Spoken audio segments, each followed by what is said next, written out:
안녕하십니까. 저희는 아이가 사라지는 세상이라는 책을 읽고 DHI 저출산 고려사회 정책의 정책 4번 인구구조 변화에 대한 적응에 대해 발표하게 된 공라의 김한나입니다.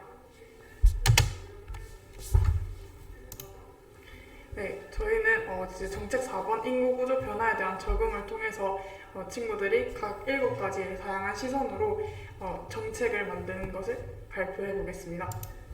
다음은 목차입니다. 우선 인구학은 이제 단순한 인구의 출생, 이동, 사망이 아니라 그들의 삶에 대해 종합적으로 살펴보는 그런 관점에 대해서 이 인구구조 적응에 대한 정책은 양질의 교육에 대한 단계적 확산이었습니다. 수도권에서 제공하는 양질의 교육 자료를 지방의 교육기관으로 분배하고 교육기관의 교칙이나 운영 원리를 지방의 교육기관에도 적용하여 수도권에 몰리는 인구의 물리적 밀도를 감소시켜 저출산에 대응한다가 첫 번째, 그리고 법률론 외에 가족 등 다양한 가족 형태를 반영한 제도 개편을 위해 가족 형태 탐구 교육을 실시하여 다양한 가족 형태에 대한 인식을 개선하는 초중고 자율시간 인구 변화 교육을 시행하여 단계적으로 학생들에게 인구 구조 변화에 대한 교육을 실시하는 그런 정책입니다. 두 번째로 진화의 관점에서 바라보았을 때 비정규직 전환 정책의 목적은 세대 간 교류를 강화하여 연령 통합적 사회를 마련하는 것입니다. 해당 정책을 만들게 된 계기를 간단하게 말씀드리겠습니다. 사회에서의 주도층은 대부분 중장년층이라고 할 수 있습니다.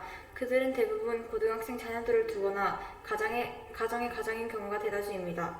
그렇기 때문에 주변의 경쟁력을 낮추기 위해서는 매년 3%의 비정규직을 전환하여 일자리 창출과 경제 활성화에 도움을 줄 뿐만 아니라 대학을 갓 졸업한 새로운 인력을 유입하여 경쟁력을 낮출 수 있다고 생각하였습니다.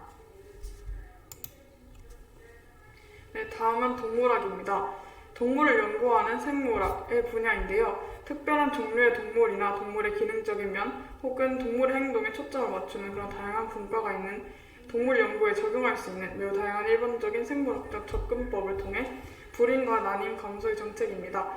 우선 유해물질 노출의 최소화로 인해서 근무 환경을 개선하고 1인 가구에게 신선한 먹거리를 제공함으로써 생활 환경을 개선하는 그런 정책입니다.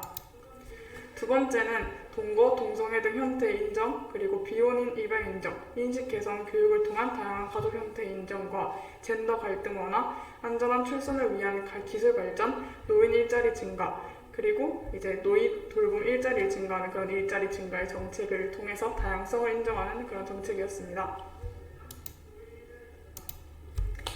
그 다음 임상 심리학의 관점에서 바라보았을 때 노년층과 청년층을 위한 프로그램 개설 정책을 마련하였습니다. 이 정책을 간단하게 말씀드리면 부모 소양에 대한 노년층과 청년층의 공동 프로그램을 개설하여 부모의 심리적 자의식을 완화시키고 노년층의 경제적 활동을 지원하는 등 또한 회복 탄력성을 증진하거나 세대 차이를 완화하는 효과를 얻을 수 있습니다. 뿐만 아니라 지역사회와 청년통합 정책을 마련했는데요. 이 정책을 만들게 된 계기는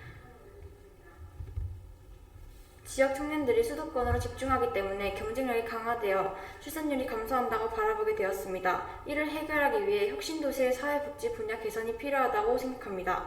왜냐하면 현재는 인프라 구축이 너무 안 되어 있기 때문에 실거주 인구가 많지 않다고 생각하였습니다.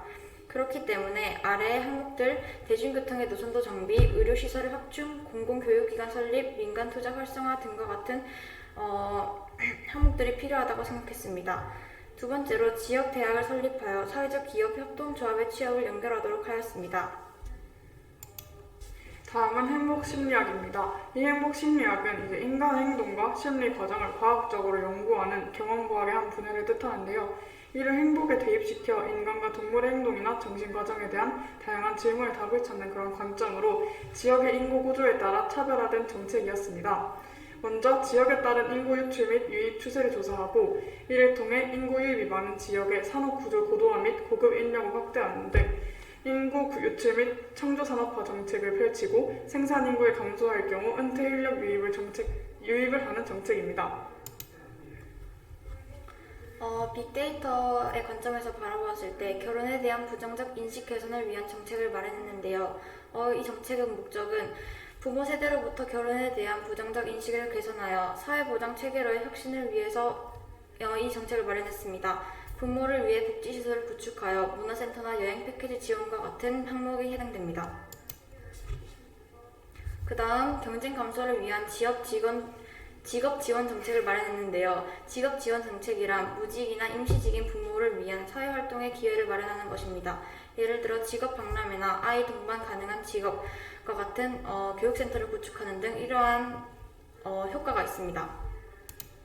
마지막으로 역사학입니다. 이는 과거에 일어난 사건, 사회 변화, 사상, 문화를 다루는 학문으로 과거를 좀 더 깊이 이해하기 위해 인간의 활동에 대한 기록을 정확하고 포괄적으로 보관하려는 그런 관점으로 외국인 근로자 인증 마크 그리고 인증 스티커 제도로 정책이 나왔었습니다.